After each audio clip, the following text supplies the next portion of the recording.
Namun siapa sangka, yang menjadi pusat perhatian Al dari berkas kerjasamanya bukanlah kepopuleran perusahaannya, tetapi nama dari CEO perusahaan itu. Hermawan Aditama Kanzu, Adinda Zilvanya Kanzu. Kenapa nama belakangnya mirip dengan nama Adinda? Apa mungkin nama mereka hanya kebetulan mirip saja? Tapi nama Kanzu ini adalah nama marga dari sebuah keluarga. Mana mungkin Adinda bagian dari keluarga Aditama yang bisa dipastikan semuanya bermarga Kanzu? Batin Al bertanya, tanya. Andrew. Panggil Al. Iya tuan. Sahut Andrew. Apa menurutmu nama seseorang dengan marga Kanzu ada lebih dari satu di kota ini? Tanya Al yang ingin memastikan. Andrew mengerutkan keningnya bingung. Apa maksud dari tuannya? Kenapa tuannya menanyakan tentang marga seseorang? Maaf tuan, saya tidak mengerti maksud tuan. Sahut Andrew. How? Al menghela nafasnya. Rupanya asistennya ini tidak selamanya pintar. Atau mungkin memang Allah, dalam melontarkan pertanyaannya tidak jelas. Maksudku adalah, orang yang akan bekerja sama dengan perusahaan kita adalah orang dari keluarga Aditama yang semuanya memiliki marga Kanzu. Apakah di kota ini selain keluarga dari Aditama adakah orang dari keluarga lain yang juga memiliki marga Kanzu? Tanya Al dengan memperjelas kalimatnya. Akhirnya Andrew baru memahami maksud dari pertanyaan tuannya. Kenapa tuannya itu bertanya dengan kalimat yang tidak jelas? Seharusnya dia kan bertanya dengan pertanyaan seperti yang baru saja dilontarkan, agar dirinya tak gagal paham. Berdasarkan informasi dan keterangan yang saya dapat tentang keluarga Aditama, sebuah marga dengan nama Kanzu hanya dimiliki oleh keturunan dari keluarga Aditama saja tuan. Bahkan dari banyaknya CEO yang pernah bekerja sama dengan perusahaan kita hanya Tuan Hermawan sajalah yang memiliki marga Kanzu. Sahut Andrew panjang lebar. Entah mengapa Al merasakan ada suatu kejanggalan. Jika memang benar marga Kanzu hanya dimiliki oleh keluarga Aditama, lalu mengapa nama belakang Adinda juga Kanzu? Tidak mungkin kan jika ini suatu kebetulan. Andrew, panggil Al. Iya tuan, sahut Andrew. Apakah menurutmu orang biasa yang tidak memiliki suatu marga juga bisa memiliki nama Kanzu? Tanya Al lagi. Andrew nampak berpikir, mencoba mencari jawaban dari pertanyaan tuannya.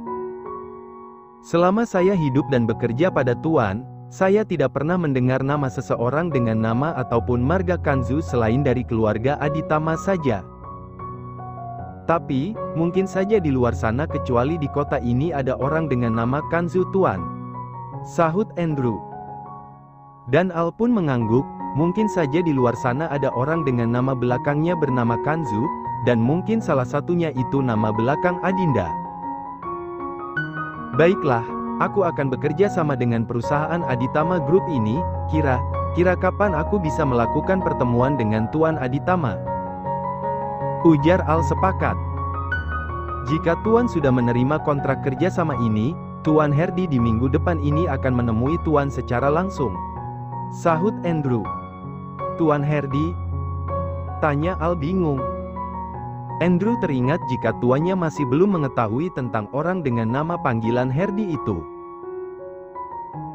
Oh maaf Tuan, maksud saya adalah Tuan Hermawan Aditama Kanzu atau biasa dipanggil dengan Tuan Herdi.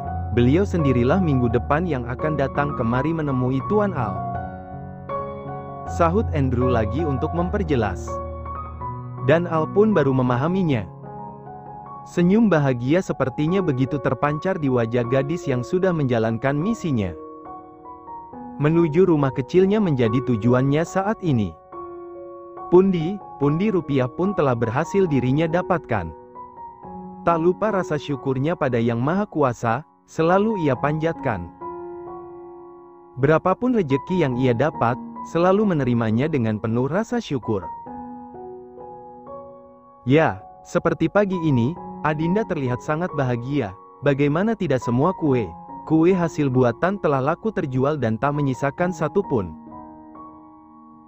Kendaraan roda 2 yang menggunakan daya listrik itu yang selalu setia menemani Adinda kemanapun dirinya pergi, kini mulai memasuki halaman kecil rumahnya. "Alhamdulillah, akhirnya aku sudah sampai," seru Adinda. Gadis berhijab yang tengah hamil besar itu pun mencoba mengeluarkan bahan untuk adonan kue yang sempat dibelinya tadi ranjang sepeda listriknya. Saat Adinda tengah sibuk menurunkan bahan untuk pembuatan kuenya, tiba saja ada Vita yang datang dari arah belakang dan mendekati Adinda. "Adinda," panggil Vita.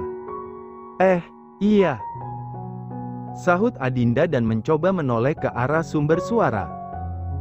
"Wah, tumben pagi sekali kamu sudah pulang, memangnya kuenya sudah habis?" tanya Vita. "Iya Fit, alhamdulillah semua kueku sudah laku terjual," sahut Adinda tersenyum. "Alhamdulillah, aku turut senang, mungkin karena ini rejeki si kembar juga," seru Vita. "Iya, kamu benar Fit, setiap anak pasti sudah Allah titipkan rejekinya masing-masing," sahut Adinda. "Ya sudah, kamu mau bawa bahan kue ini masukkan, biar aku bantu ya," seru Vita yang ingin membantu. Adinda pun mengangguk, "Iya boleh, terima kasih ya Vita," sahut Adinda. "Iya," sahut Vita. Ya, dialah Vita Ramadhani yang sudah hampir 4 bulan ini menjadi teman dekat Adinda. Mungkin dari sekian banyak orang yang mengenal Adinda, hanya Vita lah yang paling baik pada Adinda. Tidak seperti tetangga lain yang memandang buruk pada Adinda.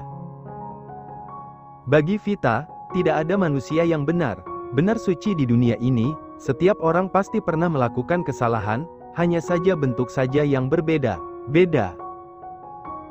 Meski Vita tahu Adinda hamil di luar ikatan pernikahan, tidak pernah sekalipun Vita memandang buruk Adinda. Ya, Vita tidak tahu saja, jika Adinda memiliki nasib seperti itu karena telah dinodai oleh majikannya sendiri. Begitupun dengan Adinda, tidak pernah sekalipun Adinda menceritakan pada Vita bagaimana dirinya sampai hamil di luar ikatan pernikahan.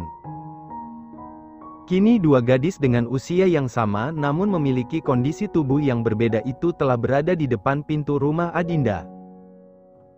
Dibukanya pintu rumah itu dengan kunci cadangan yang Adinda bawa. Ceklek. Pintu pun dibuka. "Assalamualaikum ayah," seru Adinda mengucap salam. "Waalaikumsalam," sahut Pak Budi yang tengah duduk di ruang tamu minimalisnya dengan sedikit tersentak kaget.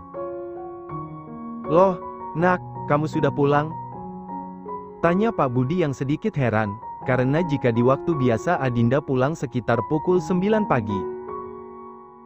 "Iya ayah, Adinda pulang lebih cepat hari ini, karena semua dagangan kue Adinda sudah habis terjual," sahut Adinda dengan sambil menyaut punggung tangan ayahnya untuk ia salami. "Alhamdulillah," ucap syukur Pak Budi. "Ayah sudah minum obatnya?" tanya Adinda sebelum dirinya masuk ke dapur. "Sudah Nak, baru beberapa menit yang lalu ayah meminum obatnya," sahut Pak Budi.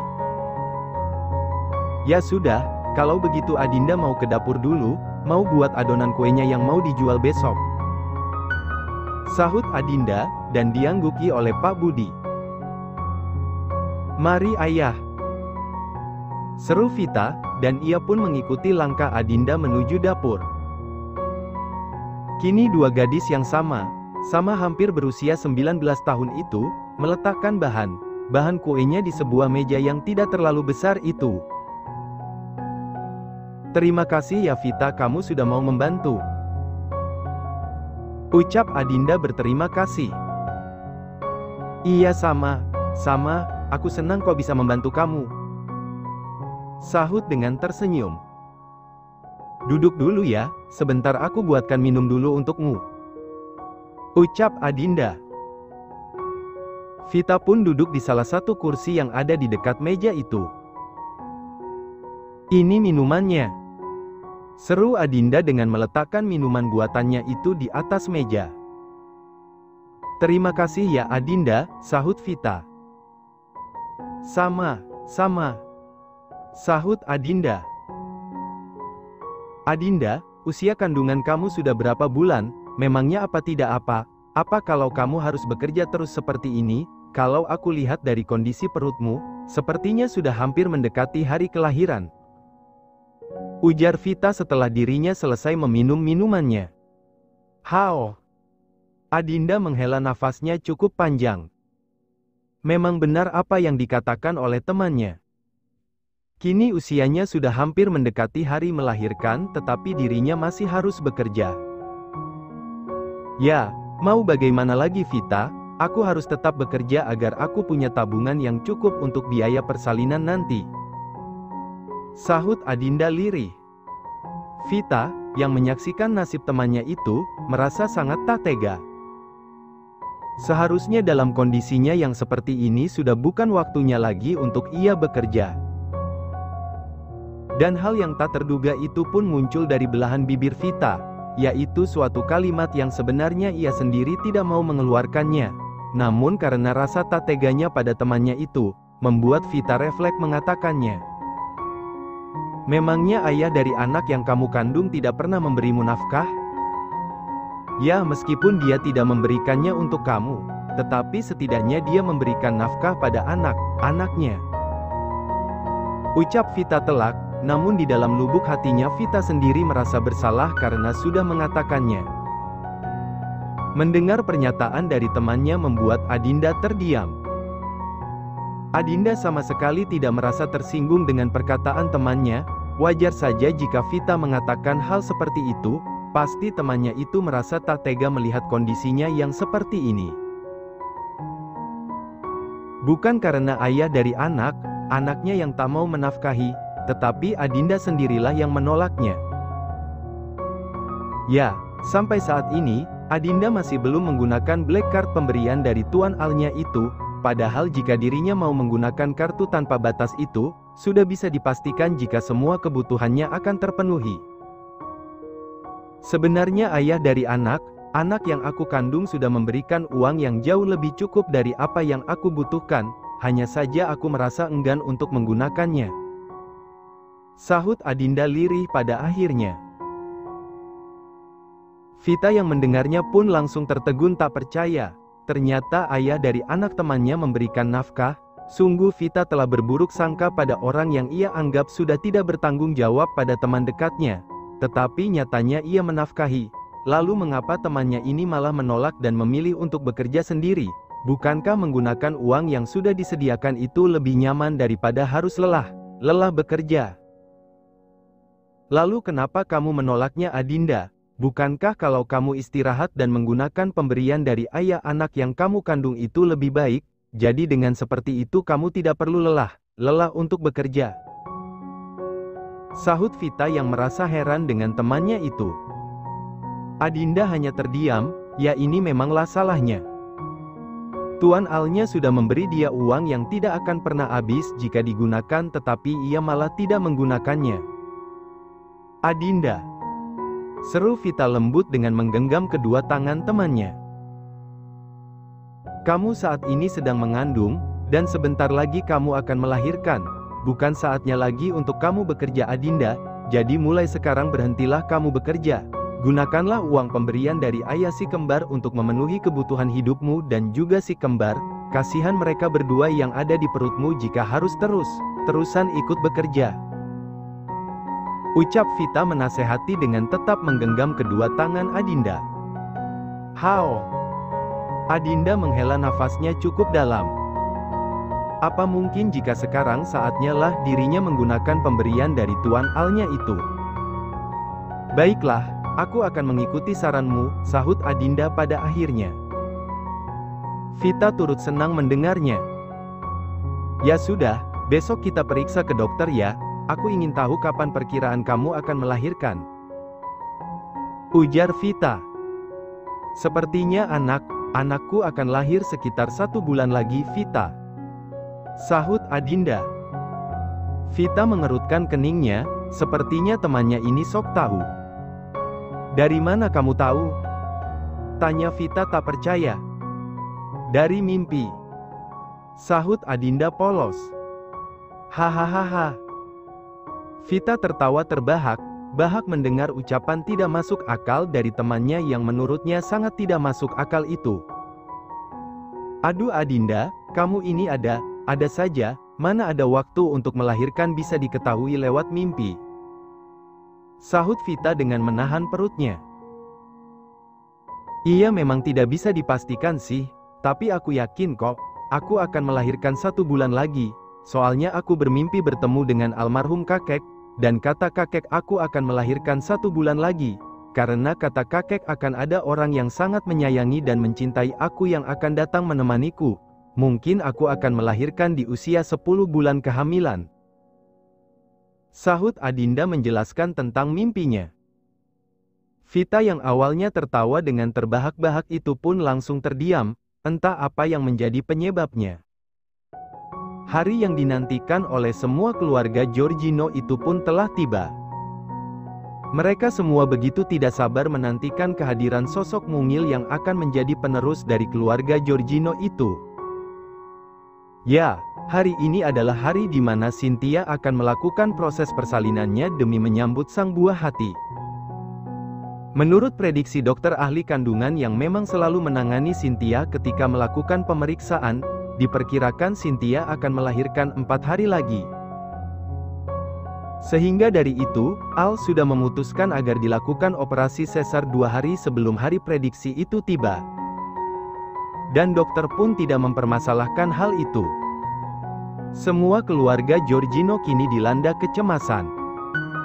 Doa terbaik pun tak lepas untuk mereka panjatkan agar proses operasi berjalan dengan lancar. Al, kenapa kamu tidak menemani istrimu Cynthia di dalam? Tanya Devina pada putranya. Cynthia menolak untuk aku temani Ma. Sahut Al singkat. Ya, kalau Cynthia menolak, ya kamu jangan mau melakukannya. Perempuan itu terkadang malu untuk ditemani Al.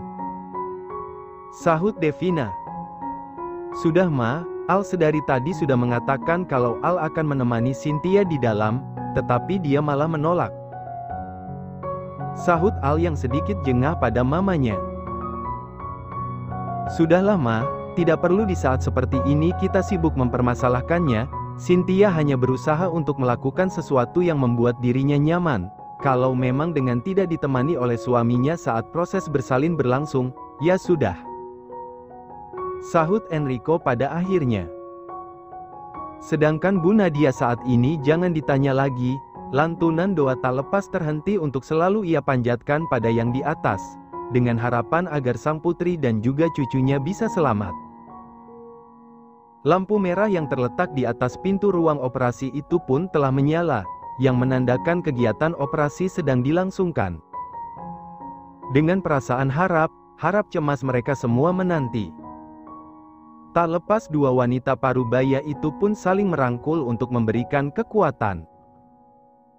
Hingga sekitar hampir 30 menit lamanya, terdengar suara tangisan bayi yang begitu menggema hingga keluar dari ruangan operasi itu.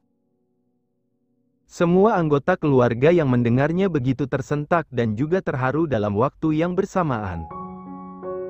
Suara tangisan bayi yang begitu menggema itu telah berhasil menerbitkan senyuman bahagia dari para orang tua. Hingga tidak berselang lama keluarlah dokter dari ruangan itu.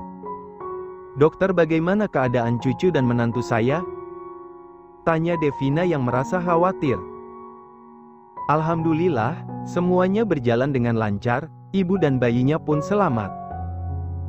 Alhamdulillah. Sahut mereka bersamaan. Tuan Al, selamat atas kelahiran putra Anda. Ucap dokter itu dengan mengulurkan tangannya pada Al. Terima kasih dok. Sahut Al dengan menerima uluran tangan dokter itu. Kini Cynthia telah berada di ruang perawatan VVIP, sedangkan sang putra masih di ruangan bayi. Sesuai permintaan dokter jika putranya masih harus menjalani perawatan selama 2 hari ke depan. Semua keluarga Giorgino sedang berada di dekat ruangan bayi untuk melihat Alexander Junior. Namun kali ini ada yang dirasa aneh oleh Devina. Ia hanya bertanya-tanya dalam benaknya, mengapa cucunya yang baru lahir itu tidak ada miripnya sama sekali dengan keturunan Giorgino yang notabene-nya memiliki wajah khas seorang bule, bahkan wajah cucunya sama sekali tidak mirip dengan Al, padahal dia adalah ayah kandungnya. Namun apapun itu Devina tetap menerimanya dengan bahagia, karena biar bagaimanapun Alexander Junior yang masih belum memiliki nama itu adalah cucunya. Ramainya jalan raya begitu memadati jalanan di ibu kota. Lalu lalang kendaraan terlihat saling beriringan turut meramaikan indahnya suasana ibu kota. Suasana taman kota yang terlihat diramaikan dengan kedatangan khalayak penduduk begitu menambah suasana ceria di taman yang terletak di tengah kota itu. Namun sepertinya suasana hati seorang pemuda yang sudah berusia 30 tahun itu sangat jauh dari kata ceria seperti yang dirasakan oleh mereka, padahal 1 hari yang lalu adalah hari kelahiran putranya. Al sedang duduk seorang diri di taman indah yang terletak di tengah kota itu. Pikirannya masih terus menerawang menyelami setiap lika-liku yang telah dialaminya semenjak kejadian malam yang kelam itu. Tak pernah terbayangkan oleh Al, jika kehidupannya akan menjadi serumit ini. Dirinya kaya, memiliki segalanya dan begitu disegani oleh banyak orang, tetapi mengapa sangat sulit bagi dirinya untuk menemukan suatu titik terang akan penyelesaian masalah dalam hidupnya. Seolah semakin bertambahnya hari semakin bertambah rumit saja. Jika boleh memilih, dirinya akan sangat lebih suka jika dihadapkan pada urusan perusahaan jika dibandingkan dengan urusan hati dan rasa bersalah. Dalam diamnya, seringkali Al berpikir, mengapa dirinya begitu sangat bodoh dan labil dalam menyikapi masalah hidupnya sendiri. Bahkan rasa ini telah kembali mencuat memenuhi isi hatinya. Kini Al kembali ragu dengan apa yang sudah terjadi. Keraguan itu benar sudah tak terbantahkan lagi. Mungkin sekarang inilah dirinya harus membuktikan semuanya, membuktikan semua yang menjadi keraguan di dalam hatinya. Dan hanya inilah satunya penentu kebenaran yang ingin didapatkannya selama ini. Baiklah, aku akan melakukan tes DNA itu tanpa sepengetahuan mereka. Batin Al. Pria blasteran itu pun pergi meninggalkan area taman yang indah itu. Sebuah ruangan khusus yang hampir di setiap sisinya diwarnai dengan cat berwarna putih itu, nampak seorang ibu begitu sangat memperhatikan putrinya. "Cynthia, ayo makan dulu nak, itu sarapanmu masih belum kamu makan, ibu akan menyuapimu ya," seru Bu Nadia lembut pada putrinya yang masih terbaring di atas kasur perawatan. "Tidak, Cynthia mau makan nanti saja," sahut Cynthia dengan acuh. "Loh nak, ya harus makan sekarang biar kamu tidak sakit, kan kata dokter luka bekas operasi kamu kemungkinan besok sudah sembuh. Kalau kamu tidak sarapan tidak ada nutrisi yang bisa masuk ke tubuhmu, dan itu akan memperlambat proses penyembuhan luka kamu nak," sahut Bu Nadia yang mencoba memberi penjelasan pada putrinya. Bukan keluarga Giorgino namanya jika tidak dapat memberikan pelayanan yang terbaik untuk keluarganya. Jika biasanya dalam proses penyembuhan bekas operasi sesar butuh waktu yang cukup lama untuk bisa sembuh, tetapi nyatanya hanya butuh waktu 3 hari saja bagi Cynthia untuk bisa sembuh dari luka bekas operasinya. "Aduh ibu, Cynthia kan sudah bilang tidak, ya jangan dipaksa," sahut Cynthia tak suka dengan yang dilakukan ibunya. Bu Nadia hanya bisa menghela nafasnya cukup dalam. Ia sangat paham betul dengan sifat putrinya yang sangat tidak suka jika diatur. Wanita muda yang baru menjadi seorang ibu ini, sebenarnya merasakan kegelisahan semenjak dirinya memasuki ruang operasi. Itulah sebabnya Cynthia tidak ingin didampingi oleh siapapun di saat operasi berlangsung. Dan ternyata apa yang ditakutinya benar terjadi. Inilah yang Cynthia takutkan selama ini. Takut jika anak yang dilahirkannya sama sekali tidak memiliki kemiripan dengan Al. Ya tentu saja tidak mirip karena anak yang dikandungnya bukanlah anak dari Tuan Alexander. Bahkan bayi yang baru berumur 2 hari itu, nampaknya tidak sedikit pun memiliki kemiripan dengan wajahnya, padahal jika mirip dengannya bisa dipastikan jika dirinya masih bisa melanjutkan sandiwaranya. Namun yang terjadi kini apa? Wajah anaknya benar nyaris tanpa celah menuruni wajah dari ayah biologisnya Kelvin. Sepertinya saat ini Cynthia tidak bisa tetap tenang. Sedangkan di lain tempat dalam waktu yang bersamaan, terlihat Devina dan juga Enrico sedang siap untuk pergi ke rumah sakit demi mengunjungi menantu dan juga cucu pertama mereka. Senyum bahagia nampaknya tak hentinya terpancar dari wajah wanita parubaya itu yang baru menjadi oma baru. Ternyata mama sudah siap, seru Enrico yang tidak menyangka melihat istrinya yang sudah siap. Iya mama sudah siap pak, sahut Devina tanpa merasa tersindir. Tumben, sahut Enrico. Devina mengerutkan alisnya bingung, ia tak paham maksud perkataan suaminya. Maksud papa apa? Tanya Devina. Ya kan biasanya mama paling lama siapnya. Tapi ini masih awal mama sudah siap, benar langka. Sahut Enrico dengan tersenyum smirk. Papa kenapa bicara seperti itu, seolah mama ini wanita yang selalu menjadi penghambat bagi suaminya untuk melakukan hal yang penting, seperti papa tidak pernah lama saja. Sahut Devina, dan dia pun keluar dari kamarnya tanpa memperdulikan suaminya. Enrico yang mendapati respon tak terduga dari istrinya itu menjadi tersentak kaget. Tidak biasanya istrinya bersikap seperti ini. Enrico sangat merutuki perbuatannya, ia tidak menyangka jika istrinya akan sangat tersinggung seperti ini. Pagi sudah ada drama keluarga. Mama, tunggu papa hanya bercanda, kita berangkat bersama ke rumah sakitnya. Seru Enrico dengan berusaha mengejar istrinya. Namun yang dipanggil sama sekali tidak menoleh dan mengabaikan suaminya yang masih terus mengejarnya. Suasana di ruangan bayi khusus untuk pemilik rumah sakit nampak kacau. Para suster yang bertugas di ruangan itu sudah mengalami kecemasan yang begitu luar biasa. Bagaimana tidak, suatu insiden yang tidak pernah terjadi sebelumnya kini tengah melanda rumah sakit mewah dengan penjagaan yang sangat ketat milik dari keluarga Giorgino. Para suster dan penjaga yang diberi kepercayaan untuk menjaga penerus Giorgino sudah tidak tahu harus berbuat apa lagi. Mereka sudah pasrah jika sang tuan besar akan menghukum mereka. Ya, bayi yang baru berumur 2 hari itu, di mana sekarang ini saatnya lah bagi sang bayi untuk keluar dari ruang perawatannya kini telah hilang diculik oleh seseorang. Tidak ada yang tahu pasti kemana hilangnya si bayi.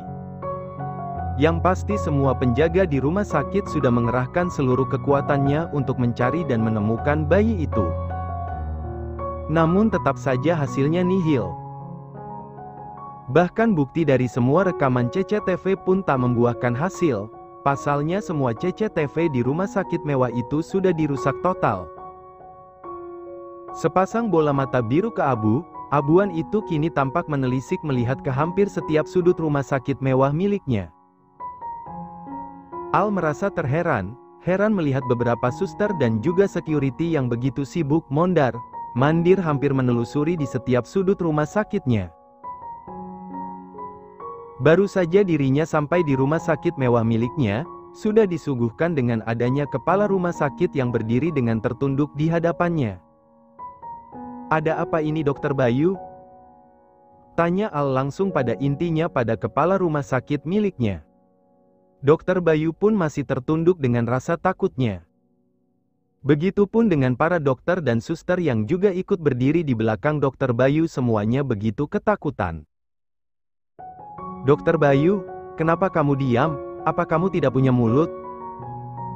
Tanya Al sarkas. Mau tidak mau Dokter Bayu pun harus membuka suaranya. Tuan, maafkan kami, Kak. Kami telah gagal menjalankan tugas, Tuan Muda, Tuan Muda. Kalimat Dokter Bayu terpotong. Kamu ini lama sekali bicaranya Dokter Bayu, cepat katakan langsung pada intinya. Sahut Al yang sudah merasa sedikit geram. Tuan Muda hilang Tuan. Sahut Dokter Bayu pada akhirnya. Al sangat terkejut bukan main. Apa hilang? Sentak Al. Semua dokter dan suster yang sedari tadi hanya diam dan berdiri di belakang Dokter Bayu sangat ketakutan bukan main. Bahkan dari saking takutnya tubuh mereka sampai bergetar. Kenapa bisa hilang hah? Bukankah kalian disuruh bergantian untuk menjaganya? Dasar kalian tidak berguna. Ucap Al marah dengan tatapan matanya yang sudah terlihat berapi-api. Kalau sampai bayi itu tidak ditemukan, siaplah kalian angkat kaki dari rumah sakit ini. Ucap Al lagi dengan kemarahan yang masih sama. Security. Panggil Al dengan meneriaki mereka yang sedang sibuk mencari bayi Tuan Alnya. Para security yang mendengar panggilan dari tuan besarnya pun langsung bergegas menghampiri Tuan Al. Apa yang kalian kerjakan hah? Kenapa bayi itu bisa hilang? Apa aku perlu memasukkan kalian ke dunia militer? Baru setelah itu kalian bisa bekerja dengan benar? Aku tidak mau tahu hari ini juga bayi itu harus segera ditemukan. Perintah Al telak. Sedangkan di ruang rawat Cynthia, terlihat Bu Nadia dan Cynthia masih begitu santai. Mereka masih belum mengetahui suasana gaduh yang sedang terjadi di luar ruangan sana. Semua dokter dan juga security itu kini telah kembali melakukan tugasnya. Sepertinya mengandalkan tenaga security saja tak akan mampu menyelesaikan permasalahan yang terjadi saat ini, mau tidak mau Al pun harus meminta bantuan pada orang kepercayaan papanya. Pria blasteran yang sedang diselimuti api amarah itu, kini mencoba menghubungi orang kepercayaan papanya. Iya Tuan. Sahut bodyguard itu yang ada di balik handphone Al. Cepat kalian temukan bayi Cynthia, dan tangkap penculiknya hidup ataupun mati. Perintah Al masih dengan api amarahnya. Baik Tuan. Sahut bodyguard itu dengan sigap. Panggilan telepon pun telah berakhir. Al benar sangat frustasi. Bagaimana tidak, satu-satunya cara untuk membuktikan kebenaran itu menjadi terancam hilang. Plak, pak. Sial Branks asteriska. Umpat Al sambil nampar dinding rumah sakitnya. Seorang bayi mungil kini begitu lelap tertidur di dekapan seorang pria muda yang selama ini sudah menanti kehadirannya. Tanpa merasa terusik sama sekali, bayi laki-laki yang baru berusia 2 hari itu nampaknya merasa nyaman berada di dekapannya. Mungkin hal ini terjadi karena di antara mereka sudah terjalin suatu ikatan batin yang kuat, yaitu ikatan batin antara seorang ayah dengan anaknya. Ya, pria itu adalah Kelvin.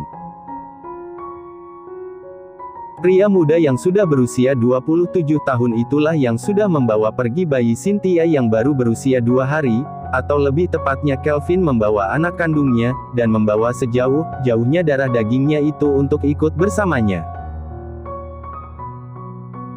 Kelvin sangat paham betul siapa Tuan Alexander dan siapa keluarga Georgino itu. Membawa pergi anaknya dari penjagaan mereka pastilah tidak mudah untuk dilakukan. Tetapi Kelvin tidak kehabisan cara untuk menerobos kehebatan pertahanan mereka. Dan demi mendapatkan sang buah hati, cara licik pun akan ia lakukan. Anak papa, kamu mirip sekali dengan papa nak, matamu, alismu, hidungmu, semuanya mirip papa, kecuali bibirmu sayang, bibirmu mirip dengan bibir mamamu Cynthia. Kamu ini nyenyak sekali ya tidurnya Hem. Pasti karena kamu rindu papa ya, say. Seketika itu ucapan Kelvin langsung terhenti. Kelvin teringat akan masa rencana liciknya dulu bersama Cynthia. Bahkan keinginan untuk hadirnya seorang anak di tengah-tengah mereka pun ia lakukan demi mendapatkan kekayaan dari Giorgino. Namun sekarang semuanya seolah berbalik. Keinginan untuk mendapatkan harta, kini telah berubah menjadi sebuah penyesalan yang mungkin akan ia sesali seumur hidupnya. Ia sadar jika dirinya sudah menjadi manusia biadab karena begitu tega menjadikan anaknya sendiri sebagai pion untuk memenuhi apa yang menjadi ambisinya. Hanya penyesalan yang kini dirinya rasakan.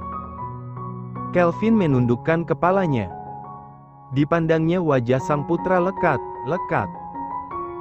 Sayang, anak papa, maafkan papa ya nak karena sudah menjadikan kamu bagian dari misi dari rencana jahat papa. Papa janji, papa akan menebus semua kesalahan papa sama kamu nak. Seru Kelvin lembut dengan menitikkan air matanya, dan ia pun mencium lembut kening putranya. Cynthia, silahkan saja kamu bersenang, senang dengan kebusukanmu, aku sama sekali tidak peduli. Dan untuk kalian para tuan Giorgino, silahkan saja kalian mencariku dengan kekuasaan yang kalian punya. Bahkan sampai ke ujung dunia pun, kalian tidak akan pernah bisa menemukanku dan juga putraku. Batin Kelvin.